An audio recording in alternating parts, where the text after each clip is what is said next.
Pagbasa ng salita ng Diyos mula sa unang sulat ni San Pedro. Makitungo kayong lahat sa isa't isa ng may mababang kalooban sapagkat tinututulan ng Diyos ang mga palalo, ngunit nagbibigay sa mga mapagkumbaba. Kaya nga magpakumbaba kayo at magpasailalim ng mabigat na kamay upang itaas niya kayo sa takdang panahon. Ipabubaya ninyo sa Kanya ang lahat ninyong kabalisahan.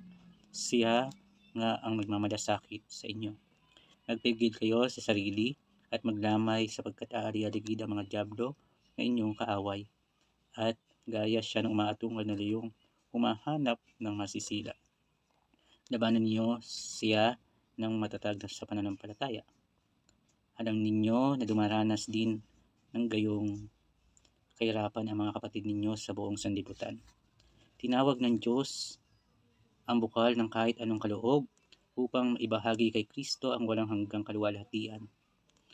Sa pagtitiis ninyo ng kaunti, kayo gagawing ganap ng Diyos. Patitibayin, palalakasin at patatatagin magpasawalang hanggan. Sa Kanya ang kapangyarihan magpakailanman. Amen. Ipinasulat ko ang maikling liham na ito kay Silas na itinuturing kong tapat na kapatid. Ginusto kong pasiglahin kayo at sabihan na tunay na kaloob ng Diyos ang mga nangyayaring ito. Dito kayo magpakatatag. Binabati kayo ng kapatirang nasa Babylonia na hinirang ng kasama ninyo. Binabati rin kayo ng anak kong si Marcos. Magbatayan kayo ng halik ng pagmamahal. Ang kapayapaan ay sumayin inyong lahat na kay Kristo. Ang salita ng Diyos. Salamat sa Diyos. Isang mapagpalang araw po sa ating lahat, mga kapunla, mga kapatid kay Kristo Jesus. Ngayon po ay dakilang kapistahan ng isang apostol na si San Marcos at isa din po siya sa ebanghelista na sumulat ng ebanghelyo. Kaya naman po mga kapatid, pagnilayan natin ang kanyang buhay na ibinahagi niya ang kanyang lakas, ang kanyang talino para magsulat ng mga kwento ng tungkol sa buhay ng ating Panginoong Hesus, mga kaganapan ng ating kaligtasan.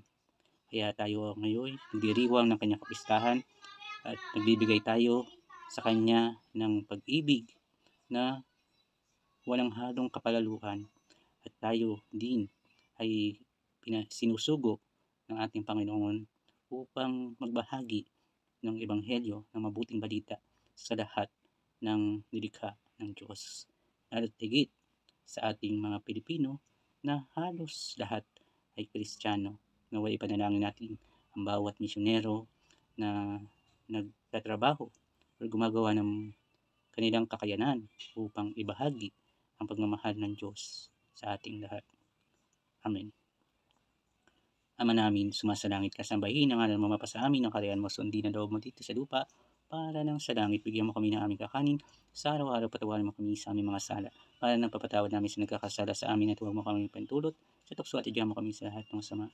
Amen. At pagpalain tayo ng makapangyarihang Diyos, Ama, Anak, Espiritu Santo. Amen. Isang mapagpala at mapagpalang araw po sa ating lahat at ingat po ang lahat. Amen.